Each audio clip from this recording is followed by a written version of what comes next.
Hey everyone, welcome to my channel Need for Success and my name is प्रिया तिवारी और मैं हूँ आपकी biology educator. तो आज हम एक चैप्टर स्टार्ट करने वाले हैं that is structural organisation in animals. तो एज़ पर न्यू एनसीईआरटी इसमें सिर्फ फ्रॉग दिया गया है, तो हम न्यू एनसीईआरटी के अकॉर्डिंग ही स्टडी करेंगे। So before starting this chapter मैं आपको बस इतना कहना चाहती हूँ कि हमारा 30 डेज़ का क्रैश कोर्स है जो कि बिल्कुल फ्री है यूट्यूब पर। लाइन टू लाइन एनसीईआरटी और भी शॉर्ट नोट, मेरे हैंड रिटन नोट्स, इन सब के थ्रू आपकी स्टडी होगी। तो 30 डेज़ का ये कोर्स देखें, वीडियोस को देखें और अपने कोर्स को कवर करें।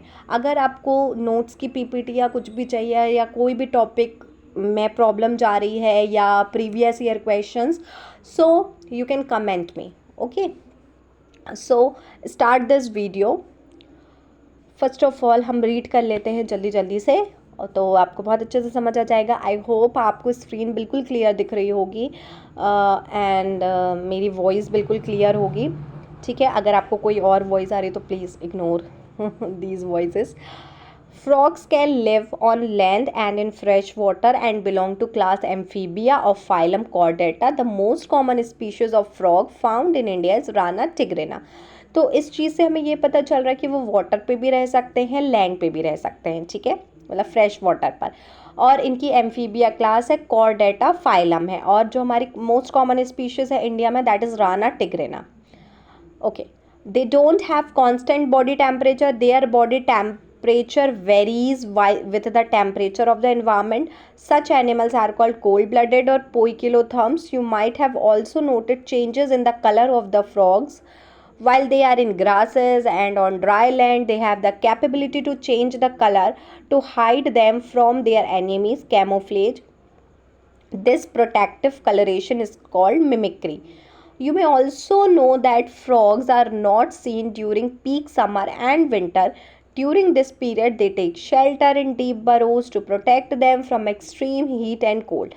This is known as summer sleep estivation and winter sleep hibernation respectively. तो इस पैराग्राफ से हमें क्या पता चल रहा है कि जो फ्रॉग है that is cold blooded animals है बेटा। ठीक है, मतलब कि इनकी बॉडी जो रहती है वो टेम्परेचर वेरीज करती है। ठीक है, इन्वायरमेंट के अकॉर्डिंग इनका टेम्परेचर जो रहता है वो कांस्टेंट नहीं करता है। और इनमें एक क्वालिटी रहती है कि ये अपने कलर को चेंज कर सकते हैं ड्राई लैंड पे, ग्रासेस में, अपने एनिमीज़ से प्रोटेक्ट होने के लिए। ठीक है, that is protective colouration is called mimicry. और स्लीप जो ये चीज़ है कि जब इनको समर पड़ता है, विंटर पड़ता है ज़्यादा एक्सट्रीम में, तो ये डीप बरोज़ मतलब बहुत ही ज़्यादा गहरे में ये शेल्टर ले लेते हैं। ठीक है, जिसको हम समर स्लीप एस्टिवेशन और विंटर स्लीप हिबरनेशन के नाम से जानते हैं। ठीक है, तो अब आई होप यहाँ तक क्लियर हो गया होगा आप लोगों को। अब हम देखेंगे इसकी मॉर्फोलॉजी कि आपने जो है, आपको ये फ्रॉग दिख रहा होगा। ठीक है, तो आपने इसको देखा होगा, तो इनकी जो स्मूथ जो स्किन रहती है that is very smooth and slippery. क्यों? क्योंकि इनमें म्यूकस प्रेजेंट रहता है। स्किन हमेशा मेंटेन करती है मॉइस्ट कंडीशन। अब आप देख रहे होंगे जो इसका डॉर्सल साइड है, ये ऊपर वाला हिस्सा है, ऑलिव ग्रीन कलर का है, इसमें छोटे छोटे स्पॉट्स दिए गए हैं। और जो आगे वाला हिस्सा है, ठीक है, वेंट्रल साइड का हिस्सा that is pale yellow colour का है। यही आपकी एनसीईआरटी में भी लिखा हुआ है। और जो फ्रॉग है वो वाटर को ड्रिंक नहीं करते हैं बट एब्जॉर्व करते हैं through their skin. So why they never drink water and why they absorb through their skin. तो क्या होता है कि उनकी जो बेली एरिया रहता है, ठीक है, और थाइस का जो अंडर साइड रहता है, वहाँ पर एक ड्रिंकिंग पैच रहता है जहाँ पर वो पानी को एब्जॉर्व कर लेते हैं। क्लियर? अब आपने देखा होगा कि जो बॉडी है फ्रॉग की, हेड है, ट्रंक है, हिंड लिम्स है, 4 लिम्स आपको दिख रहे हैं। तो हिंड लिम्स में 5 डिजिट रहते हैं, 4 लिम्स में 4 डिजिट रहते हैं। ठीक है, F से 4, H से 5। उसके बाद क्या रहते हैं, हिंड लिम्स ज़्यादा लार्ज और मस्क्यूलर रहते हैं। ये वॉकिंग, क्रीपिंग, इन सब चीज़ों के लिए काम आते हैं। इनमें टेल और नेक जो है वो एब्सेंट रहते हैं। तो नेक के एब्सेंट होने का एक फ़ायदा मिलता है कि ये जंपिंग में हेल्प करता है, ठीक है। विदाउट नेक ये बहुत अच्छे से जंप कर लेगा, मतलब उसके एब्सेंट होने का ये फ़ायदा रहता है। आइज़ इसकी बल्ज रहती है और निक्टिटेटिंग मेम्ब्रेन से कवर रहती है, जो कि प्रोटेक्ट करता है पानी में रहने से, इसलिए इनकी आंखें भी ख़राब नहीं होती पानी में रहने के बावजूद भी। उसके बाद इनमें टिम्पैनम पाया जाता है, जहाँ पर साउंड सिग्नल आते हैं, ठीक है। यहाँ 4 लिम्स, हैंड लिम्स मैंने आपको बता दिए हैं। फीट है वेब्ड डिजिट्स रहते हैं, मतलब 2 या 2 से ज़्यादा फिंगर ना स्किन से अटैच रहती हैं, स्विमिंग के काम आते हैं। और इसमें सेक्सुअल डायमॉर्फिज्म पाया जाता है। अब सेक्सुअल डायमॉर्फिज्म का मतलब क्या होता है बेटा, कि जो फ्रॉग्स हैं वो मॉर्फोलॉजिकल डिफरेंट हैं, क्लियर। मेल फ्रॉग्स को आप कैसे पहचान जाओगे, क्योंकि उनमें वोकल सैक रहता है और वो साउंड प्रोड्यूस करते हैं, और फीमेल में ये एब्सेंट रहता है, साउंड प्रोड्यूस करते हैं फॉर मैटिंग पर्पस, ठीक है। और इसमें कोप्युलरी पैड भी रहता है 4 लिम्स के फर्स्ट डिजिट में, जो कि फीमेल फ्रॉग में एब्सेंट रहता है। तो ड्यूरिंग द टाइम ऑफ कोप्यूलेशन ये क्या करते हैं, कोप्युलरी पैड की हेल्प से फीमेल को अंडरनीथ ये टाई करते हैं, है ना, टाइटली होल्ड करते हैं ड्यूरिंग कोप्यूलेशन। तो आई होप आपको ये वीडियो, आपको ये जो पैराग्राफ है वो बिल्कुल क्लियर हो गया होगा, ठीक है। मॉर्फोलॉजी और इसके जो कैरेक्टरिस्टिक है, तो यहाँ से भी क्वेश्चंस बन सकते हैं, कहीं से भी कुछ भी उठा के दे सकते हैं, ठीक है। अब हम पढ़ेंगे एनाटॉमी के बारे में। एनाटॉमी मतलब मॉर्फोलॉजी, हमने बाहर का सारी चीज़ें देख ली कि उसमें क्या क्या प्रेजेंट रहता है, क्या क्या फीचर्स रहते हैं, आप इसको कैसे पहचान सकते हैं। एनाटॉमी, अब हम उसका इंटरनल स्ट्रक्चर देखेंगे, ठीक है। तो इसमें जो बॉडी कैविटी है उसमें बहुत सारे सिस्टम, ऑर्गन सिस्टम है डिफरेंट टाइप के, जैसे डाइजेस्टिव हो गया, circulatory, respiratory, nervous, excretory and reproductive system with well developed structure and function, मतलब उसका बिल्कुल वेल डेवलप्ड स्ट्रक्चर भी है, फंक्शंस भी है। तो आगे हम उसको स्टडी करते हैं, ठीक है। नेक्स्ट है कि डाइजेस्टिव सिस्टम में क्या क्या होगा बच्चे, एलिमेंट्री कैनाल होगा और डाइजेस्टिव ग्लैंड होगा, 2 चीज़ रहेंगी। एलिमेंट्री कैनाल शॉर्ट रहेगी क्योंकि फ्रॉग्स जो हैं वो कार्निवोरस है, मतलब मीट ईटिंग एनिमल्स हैं, and hence the length of intestine is reduce. अब इसका क्या मतलब हुआ कि फ्रॉग्स जो हैं वो कार्निवोरस है, तो भाई उनकी एलिमेंट्री कैनाल ही शॉर्ट कर दी, दिस इज़ नॉट फेयर। तो क्या होता है कि जो एलिमेंट्री कैनाल शॉर्ट है तो मीट क्या है, ईजिली डाइजेस्ट हो जाएगा, ठीक है। द माउथ ओपन्स, जो माउथ है वो बकल कैविटी पे ओपन होगा, फिर ईसोफेगस में जाएगा थ्रू फेरिक्स, थ्रू योर थ्रोट, ठीक है। ईसोफेगस यहाँ शॉर्ट ट्यूब है, और ये डायरेक्ट आप डायग्राम में देख रहे होंगे, ईसोफेगस बिल्कुल शॉर्ट ट्यूब है, और फिर ये जाता है स्टमक में, फिर इंटेस्टाइन में, देन रेक्टम में, और उसके बाद क्लोका में। तो इसका प्रोसेस हम आगे पढ़ेंगे, सो डोंट वरी। अब जो है लिवर, ये इसका सिर्फ एक ही काम है, ये क्या करता है भाई, सेक्रेट करता है बाइल जूस, जो कि गैल ब्लैडर में स्टोर हो जाता है। Pancreas, digestive gland produce pancreatic juice, और जो पेनक्रियाज है वो क्या है, डाइजेस्टिव ग्लैंड है, जो क्या प्रोड्यूस करता है, पेनक्रियाटिक जूस, जिसके अंदर बहुत सारे डाइजेस्टिव एंजाइम्स रहते हैं। Food is captured by the bilobe tongue, ठीक है। फूड कैसे कैप्चर्ड हो जाता है, बायलोब टंग। तो किस में बायलोब टंग रहती है, फ्रॉग में रहती है। तो ये आप रिमेंबर रखना, ठीक है। 12th 11th क्लास के लिए भी है, नीट के लिए भी है ये chapter. Digestion of food takes place by the action of HCl and gastric juice secreted from the walls of the stomach, ठीक है। ठीक है, तो डाइजेशन किसके थ्रू होता है कि HCl जो है वो रिलीज़ होता है, गैस्ट्रिक जूस सेक्रेट होते हैं from the wall of the stomach से। अब इसमें ये एक चीज़ याद करने की है आपको कि जो पार्शली डाइजेस्टेड फूड रहता है, ठीक है, ये यहाँ से मैंने यहाँ पर ये थोड़ा सा मोटा हो गया है, सो इग्नोर इट, ठीक है। यहाँ मैं दूसरा कलर चूज़ कर लेती हूँ कि पार्शली डाइजेस्टेड फूड है, इसको आप क्या कहते हो, काइम कहते हो, ठीक है। इसको आप क्या कहते हो, काइम कहते हो। ये पास्ड होता है फ्रॉम स्टमक में से to the first part of small intestine, जिसको आप क्या कह रहे हो, ड्यूडेनम कह रहे हो, ठीक है। ड्यूडेनम क्या करता है, बाइल को रिसीव करता है फ्रॉम गैल bladder and pancreatic juice from the pancreas. और पेनक्रियाटिक जूस कहाँ से निकलता है? पेनक्रियास से निकलता है, और एक through a common bile duct. फिर बाइल क्या करेगा? इमल्सिफाइज करेगा फैट को, मतलब तोड़ेगा फैट को। और pancreatic juice digest carbohydrate and protein. Pancreatic juice क्या करेगा? कार्बोहाइड्रेट और प्रोटीन को क्या कर देगा? पूरी तरीके से डाइजेस्ट कर देगा। उसके बाद आप लोगों को पता है भाई कि इंटेस्टाइन ही ऐसी जगह है जहाँ पर फाइनल डाइजेशन होगा, ठीक है। और वहाँ पर क्या पाया जाता है? माइक्रोविलाई पाई जाती है, जो कि फिंगर लाइक प्रोजेक्शन है। ये सरफेस एरिया को बढ़ाती है ना, डाइजेशन को अच्छा होने के लिए। जो अनडाइजेस्टेड सॉलिड फूड है वो कहाँ चला जाता है? रेक्टम में। और उसके बाद क्लोका के थ्रू ये ओपनिंग है, ठीक है, क्लोका के थ्रू ये क्या करता है? बाहर निकल जाता है। तो आई होप आपको डाइजेस्टिव सिस्टम फ्रॉग का बिल्कुल क्लियर हो गया होगा। अब हम आते हैं फ्रॉग के रेस्पिरेटरी सिस्टम में, ठीक है। तो फ्रॉग जो है अपना बड़ा चंट है ना, बिल्कुल वर्सेटाइल ये है फ्रॉग। तो फ्रॉग क्या रहता है? Respire on land and in water bye 2 different method. तो मतलब फ्रॉग जो है वो लैंड पर भी सांस ले लेता है, पानी में भी सांस ले, देखो कितना चंट है। In water skin act as aquatic respiratory organ, cutaneous respiration, dissolve oxygen in the water is exchange through the skin by diffusion. तो जहाँ पर स्किन इन्वॉल्व है बेटा, तो ये याद रखना क्यूटेनियस रेस्पिरेशन। जहाँ पर लंग्स इन्वॉल्व है उसको याद रखना पल्मोनरी रेस्पिरेशन। तो इसमें स्किन के थ्रू एक्सचेंज होगा वाटर का by the process of diffusion, और डिसॉल्व ऑक्सीजन रहेगा क्योंकि पानी में ऑक्सीजन डिसॉल्व फॉर्म में रहता है, ठीक है। The respiration by lungs is called pulmonary respiration. Lungs are a pair of elongated pink coloured sac like structure रहता है, पिंक कलर का रहता है, जो कि कहाँ पर सिचुएटेड रहता है? Upper part of the trunk reason. Trunk reason अभी हमने देखा था, वहाँ पर पार्ट में रहता है। एयर क्या करेगी? सबसे पहले आपके ये 2 जो छिद्र दिख रहे हैं ना आपकी माउथ में, ठीक है, वहाँ से हवा जाएगी, फिर बक्कल कैविटी में जाएगी, देन आफ्टर वो लंग्स में जाती है।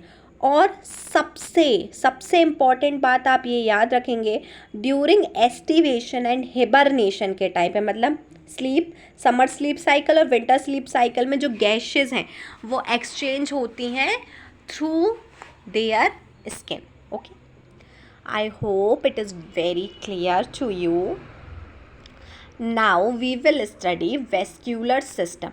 So the vascular system of frog is well developed रहता है भाई। अब आपको मैंने बताया वर्सेटाइल बंदा है तो फिर ये वेल डेवलप्ड तो रहेगा ही।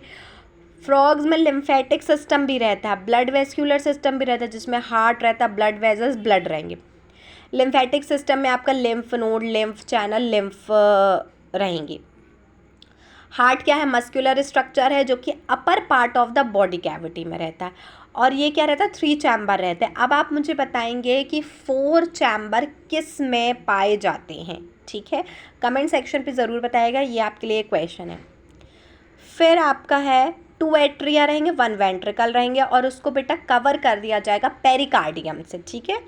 ट्रायंगुलर स्ट्रक्चर भी रहेगा, त्रिकोण के आकृति का स्ट्रक्चर रहेगा, जिसको साइनस विनोसस बोलते हैं, जो किससे ज्वाइन रहेगा? राइट एट्रियम से। राइट एट्रियम से कौन ज्वाइन रहता है बेटा? Sinus venosus. It receive blood, ये ब्लड को रिसीव करेगा through the major veins called vena cava. फिर जो आपका वेंट्रिकल है वो कहाँ पर ओपन होगा? सैक लाइक आर्टेरियोसिस में ओपन होगा, ठीक है। On the ventral side of the heart, the blood from the heart कौन कैरिड आउट करता है to all the part of the body? By the arteries, मतलब ऑक्सीजनेटेड ब्लड, आर्टेरियल। जो vein collect blood from different part of the body to the heart and form the venous system. तो venous system किसका part है? Vein का part है, और Wien जो है वो डीऑक्सीजनेटेड ब्लड पूरे बॉडी से हार्ट तक लेके जाती है, और जो आर्टरीज रहती हैं बेटा वो ऑक्सीजनेटेड ब्लड को पूरी बॉडी तक पहुंचाते हैं। Am I clear here? Special venous connection between liver and intestine as well as the kidney and lower part of the body are present in frog. तो यहाँ पर स्पेशल वीनस कनेक्शन रहता है लिवर इंटेस्टाइन के बीच में, kidney और lower part के बीच में। द फॉर्मर उसको हैपेटिक पोर्टल सिस्टम और रीनल पोर्टल सिस्टम कहते हैं। द ब्लड इज कंपोज, अब ब्लड में प्लाज्मा भी रहेंगे, सेल्स भी रहेंगे, रेड ब्लड सेल्स रहेंगे, बट इट इज न्यूक्लिएटेड रहेंगे, ठीक है। इमैच्योर आरबीसीज रहेंगे। इसके अंदर white blood cell that is leucocyte, platelets, everything it is found in frog.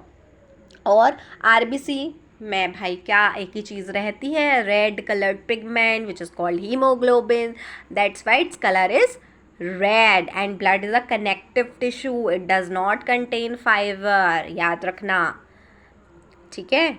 और ब्लड क्या करता है, कैरी करता है न्यूट्रिएंट को, गैसेस को एंड वाटर को जहाँ जहाँ ज़रूरत रहती है। The circulation of blood is achieved, और सर्कुलेशन ऑफ ब्लड कैसे होता है, by the pumping action of the muscular heart, as we all know. इतना तो आपको पता ही होगा, है ना। सो या अब हम देखते हैं, अब हम उसका एलिमिनेशन देखते हैं, फिर थोड़ा सा और chapter then finish. The elimination of nitrogenous waste is carried out by a well-developed excretory system. Excretory system consists of a pair of kidney, ureter, cloaca, urinary bladder. They are compact, dark red and bean-like structure situated a little posteriorly in the body cavity on both sides of vertebral column. तो जो elimination होता है nitrogenous, तो एक बात मैं यहाँ बता दूँ कि जो फ्रॉग है यूरियोटेलिक एनिमल्स है, ठीक है, ये आगे आपको पता चलेगा। और ये यूरिया सेक्रेट करते हैं, अमोनिया का फॉर्म ही यूरिया है जहाँ पर ज़्यादा वाटर की रिक्वायरमेंट नहीं होती है, please keep this in your mind. और इसमें किडनी, यूरेटर और आपका यूरिनरी ब्लैडर, क्लोका, ये आपको मिलेगा। ये dark red been like structure रहते हैं, जो कि वर्टिब्रल कॉलम आपको पता है आपके बैक साइड में रहती है, उसके बोथ साइड में प्रेजेंट रहते हैं, हल्का सा posteriorly. Each kidney is composed of several structural and functional unit called uniferous tubules और nephrons। तो हर किडनी में nephrons प्रेजेंट रहेगा, that is structural and functional unit of kidney. 2 ureter emerge होंगे from the kidney in the male frog, और ureter जो है वो एक्ट करता है यूरोजेनेटिकल डक्ट, मतलब एक्सक्रीशन होगा इससे, यूरिन का रिप्रोडक्शन होगा, विच ओपन्स इनटू द, फिर ये क्लोका में जहाँ से सारी चीज़ें बाहर आएंगी, ठीक है। फीमेल्स में यूरेटर और ओविडक्ट जो रहते हैं वो सेपरेटली रहते हैं। तो किस में आप ये बता सकते हैं, अब हमें पता है कि ओविडक्ट मेल पे तो प्रेजेंट रहेगा नहीं, तो फीमेल में प्रेजेंट रहेगा, तो मतलब ये सेपरेटली ओपन रहेंगे। और ओविडक्ट का क्या काम रहता है, ये एग को कैरी करता है, ठीक है, और फिर यूरेटर तक पहुंचाता है, यहाँ पर फर्टिलाइजेशन का भी काम होता है।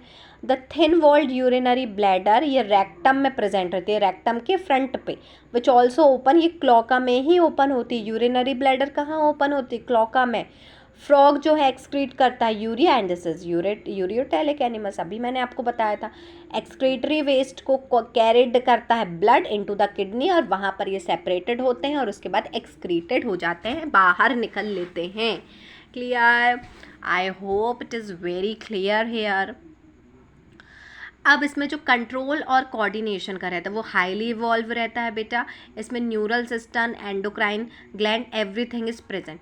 Chemical coordination of various organs of the body, ये कौन करता है, हॉर्मोन्स के द्वारा होते जो कि एंडोक्राइन ग्लैंड से निकलते हैं। अब इसमें आपका क्या क्या है, एंडोक्राइन पिट्यूटरी है, थायराइड है, पैराथायराइड है, थाइमस है, पीनियल बॉडी है, पेनक्रियाटिक है, एड्रिनल है, गोनाड है, ठीक है, ठीक है। तो अब मैं यहाँ से आपको फंक्शंस भी बता दे रही हूँ जो थायराइड ग्लैंड करता है। इसमें मेटामॉर्फोसिस की लाइफ साइकिल आपने 8th क्लास में भी पढ़ी होगी, उसको कंट्रोल करता है ये, ठीक है। पैराथायराइड कैल्शियम लेवल को कंट्रोल करता है आपके। उसके बाद है आपका थाइमस। थाइमस क्या करता है, इम्यूनोलॉजिकल डेवलपमेंट करता है। पिनियल बॉडी क्या करती है, जो सेंड करती है सिग्नल को, नर्वस इन्फॉर्मेशन को to the brain by the help of pineal nerves, ठीक है। उसके बाद जो है आपका एड्रिनल क्या करता है, होम्योस्टेसिस का काम करता है। और गोनाड क्या करता है, डेवलपमेंट और रेगुलेट करता है सेक्सुअल कैरेक्टरिस्टिक को। नर्वस सिस्टम भी इसमें रहता है, ठीक है। सेंट्रल नर्वस सिस्टम भी रहता है, ब्रेन और स्पाइनल, मतलब सीधा सीधा सेंट्रल, ब्रेन और स्पाइनल आ जाएगा आपका। उसके बाद पेरीफेरी, पेरीफेरी मतलब साइड बाय साइड, ठीक है, और जिसमें आपका क्रेनियल और स्पाइनल नर्व्स आ जाएगा। ऑटो इम्यून क्या हो जाएगा, सिंपैथेटिक और पैरासिम्पैथेटिक, ठीक है, ASP। तो जो सिंपैथेटिक है, अगर कोई ऐसी प्रॉब्लम आ जाती, कोई ऐसी सिचुएशन आ जाती, तो ये फाइट रिस्पॉन्स को जनरेट करता है। पैरासिम्पैथेटिक क्या करता है, आपकी बॉडी को स्टेट ऑफ काम पे लेकर आता है। तो ये इंपॉर्टेंट फंक्शन है, ये याद रखना। क्रेनियल नर्व्स 10 पेयर्स रहते हैं arising from the brain. Brain is enclose in the bony structure called brain box के अंदर रहता है क्रेनियम, उसमें 10 जो रहती हैं, ठीक है। और क्रेनियल नर्व्स का क्या काम रहता है, ये सेंड करती हैं सिग्नल्स, ठीक है, जो रहता है electrical signal between the brain, face, neck. और जो इनका ब्रेन है वो एक डब्बे में बंद है, जो हमारी खोपड़ी है ना वो डब्बे में बंद है, जिसको हम क्रेनियम बोलते हैं। Brain forebrain, midbrain, hindbrain में डिवाइड रहता है। फोर ब्रेन के अंदर olfactory lobe, cerebral hemisphere, unpaired diencephalon रहते हैं।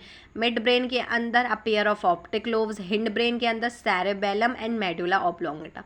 Medulla oblongata passes out through the foramen magnum और कंटिन्यूअस तक जाते हैं स्पाइनल कॉर्ड तक, और जो कि वर्टिब्रल कॉलम में बंद रहते हैं। क्लियर? यहाँ तक आई होप सो क्लियर हो गया होगा। अब हम देखेंगे जल्दी से sensory organ, then reproductive, then this chapter will be finish. तो इसमें सेंस ऑर्गन्स भी रहते हैं, ठीक है, जो टच के लिए sensory papillae, taste bud, smell, nasal epithelium, vision eyes, hearing के लिए टिम्पेनम, ठीक है। आइज और internal ear well organise structure रहते हैं, and the rest are cellular aggregation around nerve ending. Eyes in a frog are a pair of spherical structure रहेंगे, ठीक है। स्कल के ऑर्बिट में सिंपल आइज रहेंगे जिसमें 1 यूनिट रहेगी बस। एक्सटर्नल ईयर एब्सेंट रहेंगे, ठीक है। और द एयर क्या है, ऑर्गन है हियरिंग का और बैलेंसिंग ऑर्गन, जो बैलेंस का भी काम करेगा। फ्रॉग्स जो रहते हैं, हम रिप्रोडक्टिव ऑर्गन की बात करें, और आप यहाँ पर जो है डायग्राम देख पा रहे हैं, that is male reproductive organ और ये फीमेल रिप्रोडक्टिव ऑर्गन। तो वेल डेवलप रिप्रोडक्टिव सिस्टम है। मेल रिप्रोडक्टिव ऑर्गन में येलोइश ओवॉइड टेस्टिस मिलते हैं, ये आपको दिख रहे होंगे, टेस्टिस मिल रहे हैं, ठीक है। उसके बाद है विच आर फाउंड, ये अपर पार्ट ऑफ किडनी में मिलते हैं bye double fold of peritoneum, ठीक है, थिन मैम्ब्रेन है ये। वासा एफरेंशिया 10 to 12 नंबर्स रहते हैं, जो कि टेस्टिस से ही अराइज रहते हैं। अब टेस्टिस का क्या काम कर रहता है, स्पर्म का प्रोडक्शन और स्पर्म्स का ट्रांसपोर्टेशन, वासा एफरेंशिया। फिर ये किडनी में जाते हैं और बिडर्स कैनाल में ओपन हो जाते हैं। फिर ये यूरिन जेनाइटल डक्ट से कांटेक्ट करते हैं, जो कि किडनी से निकलती। किडनी से कौन निकलता है, यूरोजेनाइटल डक्ट, और फिर क्लोका में ओपन होती है। Cloaca is a small medium chamber that is use to, अब क्लोका क्या है, ओपनिंग है जहाँ से फीकल मैटर, यूरिन, स्पर्म, सारी चीज़ें बाहर का रास्ता देख लेती हैं। फीमेल रिप्रोडक्टिव ऑर्गन्स की अगर मैं बात करूं बेटा, तो अब पेयर ऑफ ओवरीज, मतलब 2 ओवरीज रहेंगे, ठीक है, किडनी के पास सिचुएटेड रहेंगे, और there is no functional connection, कोई भी फंक्शनल कनेक्शन उसके किडनी के साथ नहीं रहेगा। ओविडक्ट रहेंगे जो कि ओवरीज से ही अराइज होते हैं और क्लोका में होंगे, और ओविडक्ट का मैंने आपको फंक्शन प्रीवियस में बता चुका है। उसके बाद मच्योर फीमेल 2500 to 3000 ये क्या करती है, एग को रिलीज करती है। फर्टिलाइजेशन बाहर होता है, लार्वल स्टेज रहती है, वाटर पे होता है। डेवलपमेंट इसमें होता तो ये टेडपोल का फॉर्मेशन करते हैं। मेटामॉर्फोसिस जाता है, उसके बाद ये एडल्ट बनते हैं। फ्रॉग्स बेनिफिशियल भी हैं क्योंकि ये इंसेक्ट खा जाते हैं, प्रोटेक्ट करते हैं क्रॉप को, ठीक है, और इकोलॉजिकल बैलेंस बनाते हैं। इम्पॉर्टेंट लिंक है फूड चेन का and food web in the द इकोसिस्टम। और muscular legs of frogs are used as food by man कुछ कंट्रीज़ पे, जो कि नहीं होना चाहिए, ठीक है। तो आई होप ये वीडियो आपको पूरी तरीके से क्लियर हो चुका होगा। अगर कोई डाउट है या कोई और वीडियो आपको समझना है, कोई और टॉपिक पे मैं वीडियो लेकर आऊँ, तो प्लीज़ मुझे कमेंट सेक्शन पर बताइएगा, और ये वीडियो को ज़रूर देखें और subscribe to this awesome YouTube channel and like, don't forget to like the video. Clear? Bye bye.